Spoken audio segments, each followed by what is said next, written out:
Olá pessoal, meu nome é Lucas Jansen, eu sou membro da Comissão de Diversidade Sexual e de Gênero, a CDSG, da OAB de Pernambuco. Infelizmente não pude me fazer presente aí no nosso terceiro congresso, esse congresso sempre muito importante em trazer debates fundamentais às questões da bandeira que a gente levanta, da bandeira que a gente levanta, da bandeira da diversidade e da inclusão. E me justificando, não pude me fazer presente porque no momento eu estou morando em Brasília desde janeiro deste ano. Vim aqui para o Distrito Federal para estudar mestrado na UNB. Eu sou mestrando da linha de pesquisa Processos e Poder Comunicacionais do programa de pós-graduação em comunicação na Universidade de Brasília, onde eu estudo os aspectos legais da publicidade que evidencia e empodera a comunidade LGBTI+, e trabalha também com o público infantil, seja como público-alvo, seja como ator da propaganda. Então, meus estudos e a minha pesquisa, por ironia da vida, por experiências realmente de vida, foram se concentrando nessas interfaces entre o direito, a publicidade e as questões, os estudos de sexualidade e gênero.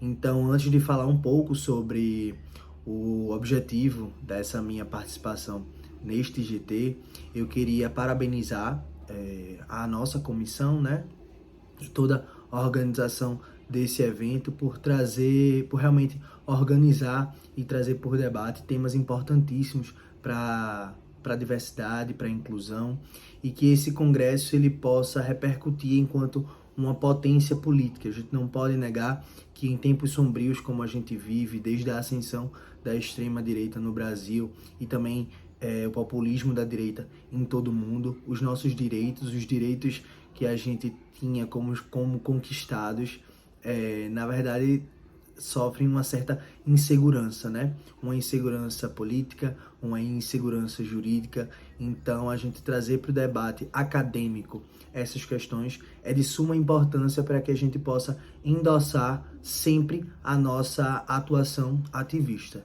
Então, feitas essas considerações iniciais, e para não me delongar muito, o advogado tem essa mania, né? Na verdade, de falar bastante, mas vou respeitar aqui o prazo máximo de 10 minutos que a gente tem nessa apresentação.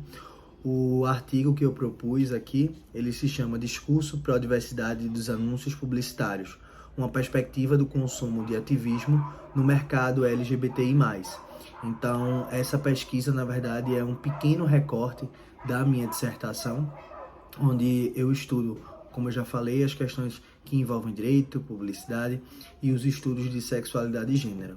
Então, para a gente compreender um pouco mais o debate que eu proponho aqui, eu faço um breve apanhado sobre o histórico da publicidade, da presença de pessoas LGBTI+, na publicidade aqui no Brasil. Então, foi em 1979 1979, que a gente teve a primeira presença de um homossexual numa publicidade em mídia televisiva, de uma marca desconhecida, segundo o pesquisador André Iribuni, fazendo um parênteses, André Iribuni, em sua tese doutoral, ele catalogou a presença de homossexuais na publicidade brasileira entre os anos de 1979 e 2008, e ele encontrou 35 anúncios publicitários e propagandas também.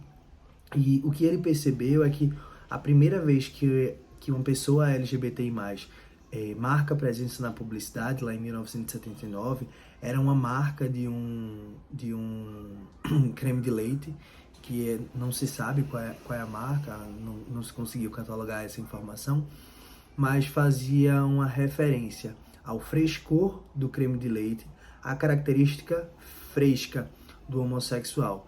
Então, na verdade, era um anúncio extremamente pejorativo, onde havia essa dubiedade entre a palavra fresco e a característica, chamar assim, do homossexual. Mas, enfim. E nessas 35 publicidades, poucas delas assumem, de fato, uma postura pró-diversidade. A gente percebe, sim, que algumas marcas já têm uma certa coragem em assumir uma postura pró-diversidade, mas de forma ainda muito tímida. E aí, é só em 2015 que a gente vai ter o que a gente chama de advertising. Advertising foi um termo proposto também na tese doutoral, desta vez de Léo Monjeski, um pesquisador pernambucano da UFPE. Ele importa o termo advertising do Reino Unido e propõe uma ampliação desse termo, para que esse termo ele abarque a publicidade que evidencia e empodera a comunidade LGBTI+. E aí, este autor, ele traz 5 aspectos caracterizadores de uma publicidade que pode ser considerada enquanto advertising. Então, peço licença, porque de cor eu não sei, não vou lembrar esses aspectos. Então, prefiro me utilizar das palavras do pesquisador. Primeiro aspecto, a utilização de representantes diversificados da comunidade sexo-dissidente. A mensagem da propaganda deve ser inerentemente pró-LGBT. Terceiro, a peça publicitária deve evitar toda e qualquer forma de estereótipo discriminatório. Quarto aspecto, a alusão à sexualidade e ao afeto estão presentes como uma potência política da peça publicitária. E o quinto e último aspecto que Léo traz para caracterizar a advertising é uma coerência entre a mensagem do anúncio, o produto anunciado e as práticas gerenciais adotadas pela organização e pela empresa. Eu acho esse último ponto de extrema relevância porque a gente entra muito naquela crítica de algumas marcas que durante o mês do orgulho, durante o mês de junho, elas levantam a bandeira do arco-íris, elas levantam as bandeiras, por assim melhor dizer, da diversidade e da inclusão, e aí no mês de julho a gente pega essas bandeiras e guarda no baú e espera só no ano que vem. Então, essas marcas não seriam consideradas como anúncios pró-diversidade advertising, tá? Seria outra coisa, mas não entraria com os elementos caracterizadores que Léo propõe. E aí, como eu venho estudando muito esses anúncios pró-diversidades que se enquadram no conceito de advertising, que eu venho percebendo também é que, para além dos elementos caracterizadores, um ponto em comum dessas publicidades e dessas propagandas são os ataques que elas sofrem, principalmente nas redes sociais, de um grupo neoconservador.